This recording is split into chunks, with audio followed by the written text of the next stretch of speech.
हम सब जानते हैं, और हम जो ग्रस्त हैं यहाँ पे हमें ज़्यादा पता है कि हिमाचल में इन्होंने क्या माहौल करके रखा है। चाहे वो क्राइम हो, चाहे वो इकोनॉमी हो, 1 लाख करोड़ से ज़्यादा का इन्होंने कर्जा ले लिया है।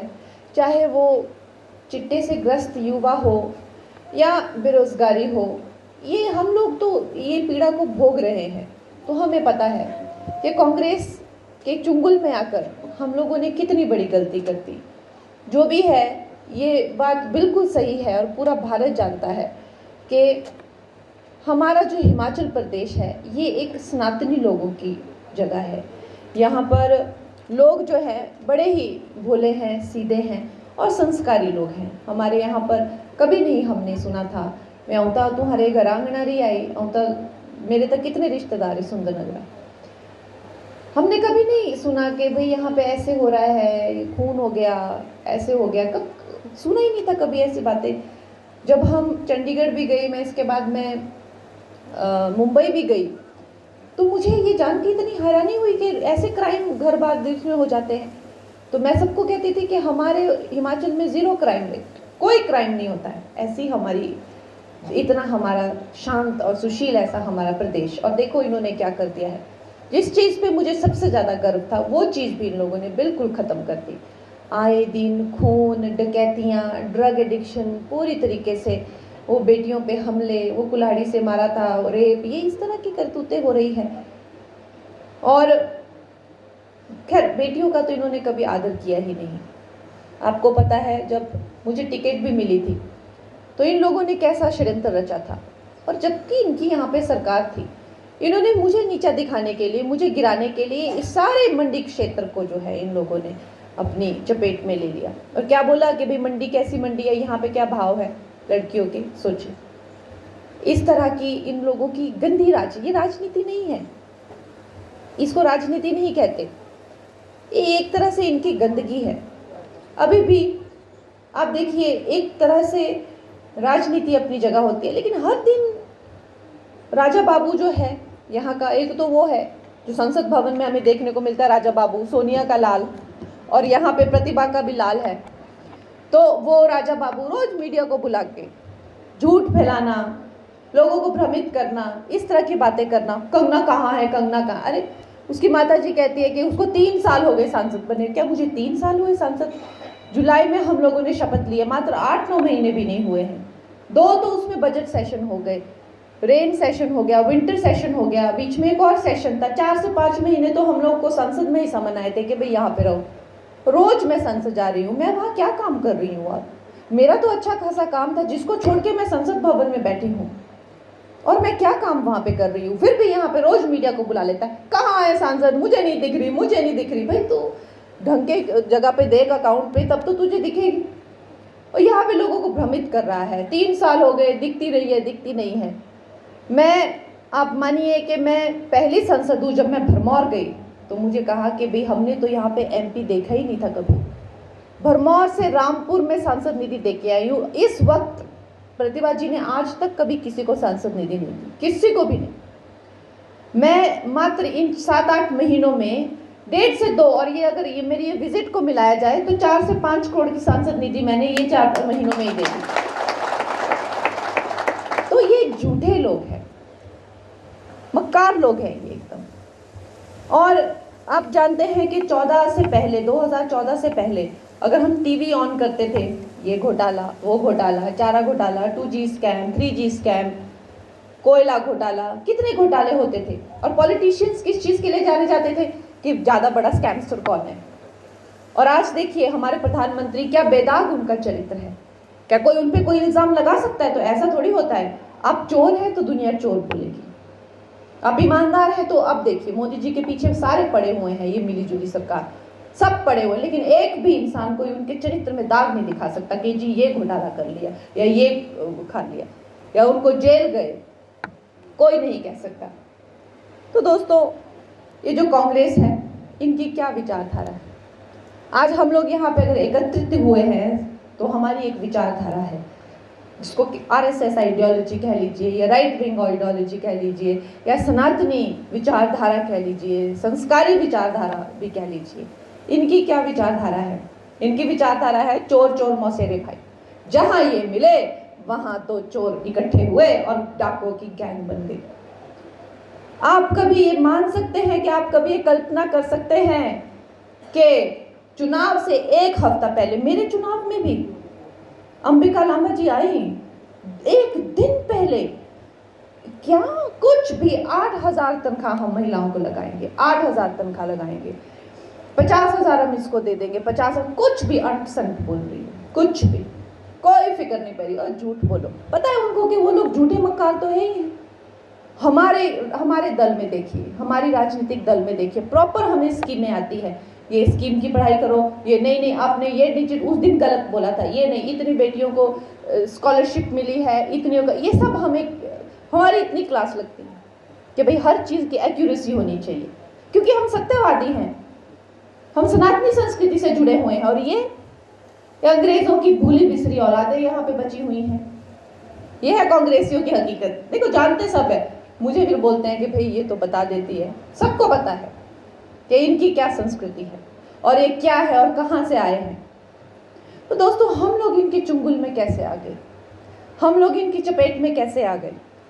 हमारे भारतवर्ष में तो ये माहौल है, हर जगह मोदी दे। और देखिए दिल्ली में, और जब दिल्ली में हम है तो हमें नहीं, सबको, कांग्रेसियों को भी लगता है कि अरे दिल्ली तो बच गया, उनको भी लगता है, उनको भी पता है कि वो लोग नहीं तो खा जाते उसको। सब जानते हैं कि वास्तविकता क्या है, सच्चाई सब जानते हैं। कोई कोई बोलने का दम रखता है और कोई कोई नहीं रखता, लेकिन जानते अपने दिल में सब है। तो दोस्तों ये जो वक्त है ये ऐतिहासिक वक्त है।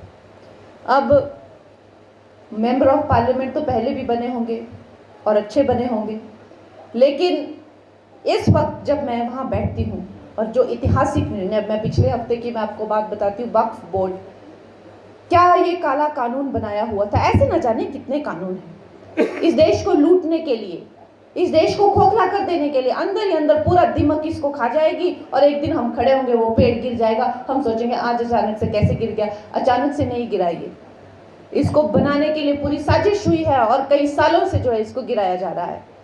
वक्फ बोर्ड, आप सोचिए कि यहाँ पे जो है जब भारत आज़ाद हुआ, उसके टुकड़े हुए, तो भारत से जो मुसलमान वहाँ पे गए, उन्होंने अपनी सारी ज़मीनें जो है स्ट्रेटेजी बना के वक्फ बोर्ड में डाल दी।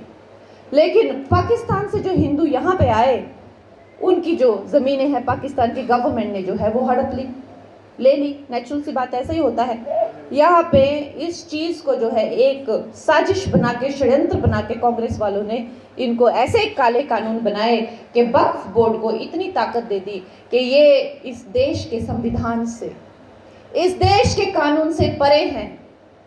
अगर ये इस गांव पे हाथ रखते हैं तो ये गांव इनका हो जाएगा, कानून कुछ नहीं कह सकता।